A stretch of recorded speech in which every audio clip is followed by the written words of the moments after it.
Clippers and Suns. The Clippers won 115 to Shocker. 110. My biggest takeaway from this series, I'll be very brief and then I'll let you guys have at it, is that the Suns' depth is also concerning.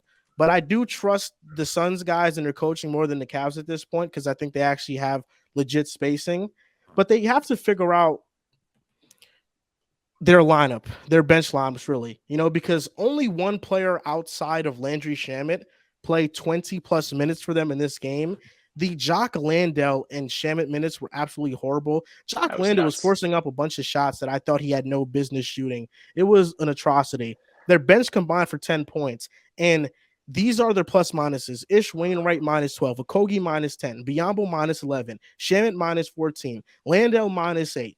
They didn't even play 10 minutes, and they had that much of a discrepancy. It just goes to show that the depth that the Suns don't have right now. Because when KD and Booker are on the court and Chris Paul, they play well. Chris Paul didn't have a good shooting night either tonight, and he's somebody that I'm not confident in him moving forward in the playoffs either.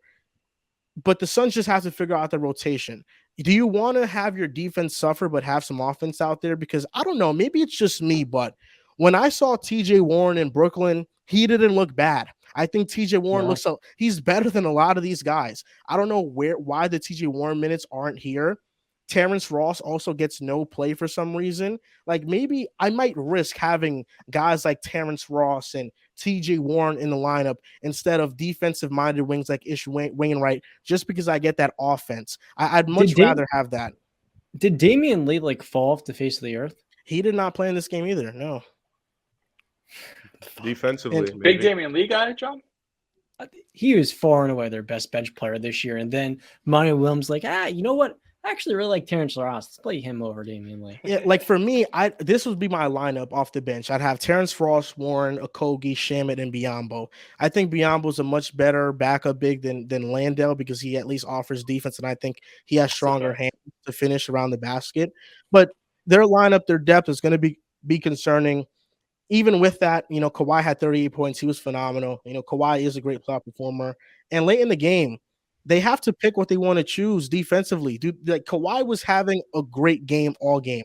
So I understand the late doubles they sent at him. But they sent doubles in unnecessary spots, and the Clippers were getting wide open three-point shots. Eric Gordon had 19 points, and he had a clutch three late. And Westbrook, offensive rebounding was amazing.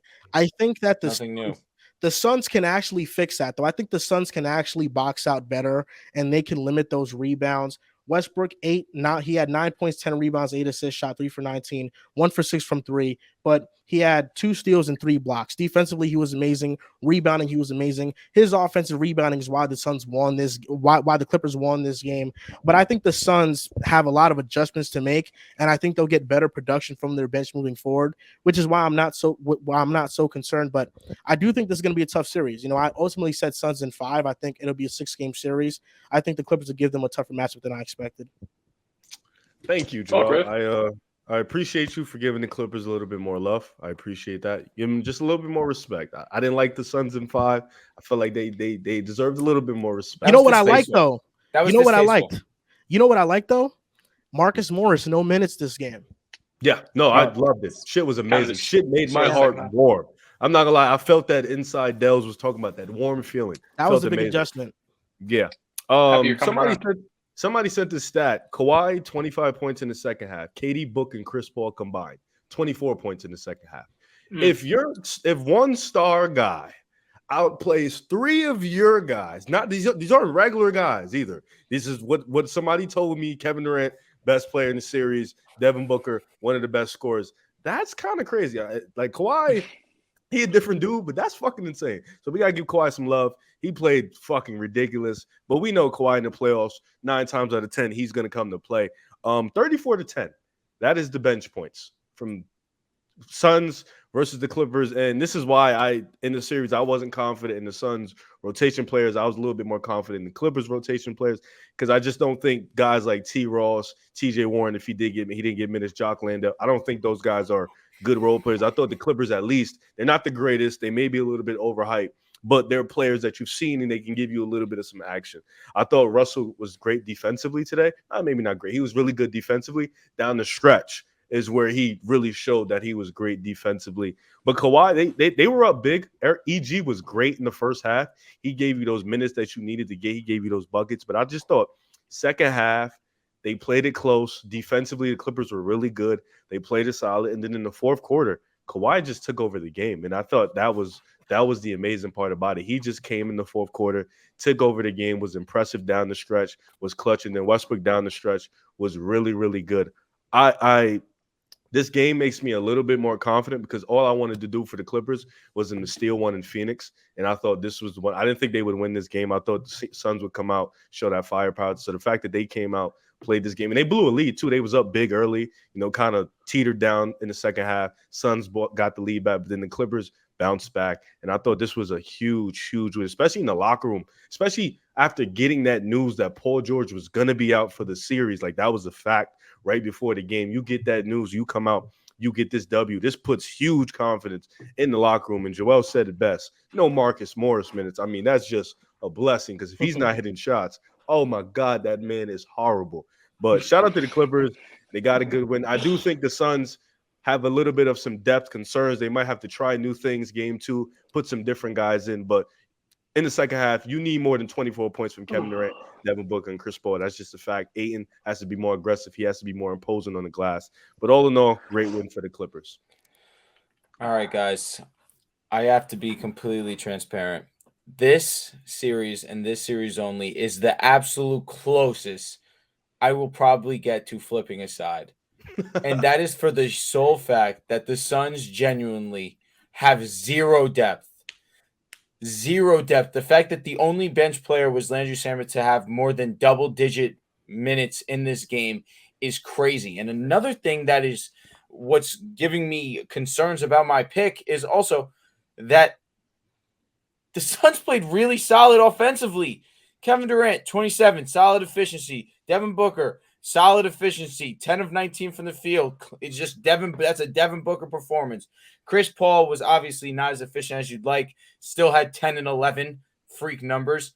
But I want to give credit to Zubac because Zubac, again, like I mentioned, so long as DeAndre Ayton is going to be on the court, is not going to get played off the court. And Zubac had a double-double, played extremely well. But really the story of this game was Kawhi Leonard and how unbelievable he was down the stretch of this game. Riv said it. He outplayed the big three of the Suns by himself.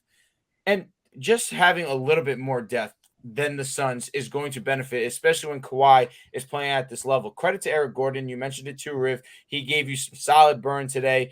He shot 50% from the field. He one of his better games that I've seen from him in a Clippers uniform. Really solid game, especially when you need to come playoff time with Paul George not being around. You need someone that's going to step up. And you thought that it'd be Russ. Russ definitely struggled, but down the stretch, Russ locked in defensively, sunk his 2 free throws, had the biggest defensive player of the game down the stretch of the game. You really couldn't. You want a little bit more efficiency-wise, but hey, big players make big plays in big moments, and that's exactly what Russ did. You answer when the call is there, and that's what Russ did. But I'm close to flipping aside because this depth of the Suns is concerning, and the duo that you expect to score at a dominant pace was that tonight, and they still weren't able to get the win at home. So yes, again, I'm Andrew, so I'm not going to flip. However, this is the one I'm very close on, and it makes me think, what if Paul George played? It makes me think. It does, because maybe it's not going to be for this series. This series is going to be a great one, depending on how Ty Lue and Monty make adjustments throughout this series. But maybe that next series, if the Suns do get past, maybe versus the Nuggets, that are a little bit more deeper team, a team that's played more games together. And that's another thing we didn't talk about, the lack of continuity that the Suns have had or haven't had as a unit now coming into the playoffs. Are we going to see that affect how they play in this playoffs? But it's going to be interesting. Again, I'm being very mindful. This is the one series that I am very, very, very strongly contemplating flipping. The Suns have more of a dynamic duo than a big three. No, absolutely. Absolutely. More To be honest with y'all, off name alone. Off name. That's why I said the big three. It's Chris Paul. He had 10 and 11, 10 assists, 11 rebounds, other way around, whichever way it was. But you want him to be more efficient. 2 of 8 from the field is not moving anyone. But that's not his role. His role is to facilitate, and that's what he did. And that's why it's even more shocking that the Clippers were still able to outscore them. And really, it just comes down to Kawhi. I felt strongly Kawhi could get you 2 games. He's great enough. He is that great that he could get you one of those 2 games. But the lack of depth is concerning for a long-term run for the Phoenix Suns. I don't think depth is the Suns' issue. First and foremost, some people, it was not just you, Drew, that were calling the Suns a super team. We're overlooking that lack of depth. But I think the real issue in Phoenix is that Monty Williams, I love him. I love what he stands for. But this guy is as big of a problem as any other player here, as any other coach. I mean, Damian Lee was shooting the lights out this year. One of the 5 best years in the sport, and you stopped playing him. The fact that he didn't play today and Landry fucking Shamet played 24 minutes is an absolute disgrace. I'm not trying to be disrespectful. Landry Shamet might be worse than Marcus Morris. Like, he might be one of the worst rotation players in the league, and inexplicably, he is getting 24 minutes. I don't know what Landry Shamet does other than getting 2 easy runouts because he's playing next to KD and Devin Booker. You look down the bench, TJ Warren, your second best depth piece. He does not play at all. Yet in Brooklyn this year, he was looking like a borderline starter. Darius Bazley, who they acquired at the deadline to get some defensive versatility, they're not playing him. Torrey Craig, 9 of 12 in this game. He played well, but the Suns' issue number 1, I think, is the rotations because Monty Williams hasn't done a good job. But number 2, DeAndre Ayton's kind of give me Ben Simmons vibes, where Ben Simmons for years just never improved offensively, and you want your guard to improve. DeAndre Ayton for years has been hyped up. He has so much skill, but defensively this year, he's been bad. He has not been a good rim protector. And to get out-rebounded in this game by Russell Westbrook speaks, look, DeAndre Ayton's a soft center. He gives me Andre Drummond vibes, but a way more skilled version where he always leaves you wanting more. DeAndre Ayton can be a top 5, top 3, top 2 player from his draft class because he has so much skill. He has fluidity, dexterity.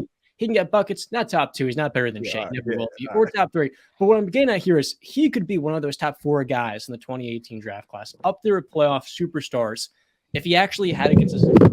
He doesn't have a consistent motor. He doesn't play with consistent energy. And then on the glass, he is the Suns' issue. Where with Kevin Durant, you're not going to be a great rebounding team, so you're relying on him, but he has never had that dog in him. And I think for a team that really has no one that gets the rim off the dribble at all, you're looking for him to at least dunk the ball a little bit and not be so soft. I know he can do loop-de-doop-de floaters, and he makes those off. Hit little middies. It's an issue when those don't go in, because DeAndre Ayton, for a guy that gets paid $155 million, fades into the background like no other.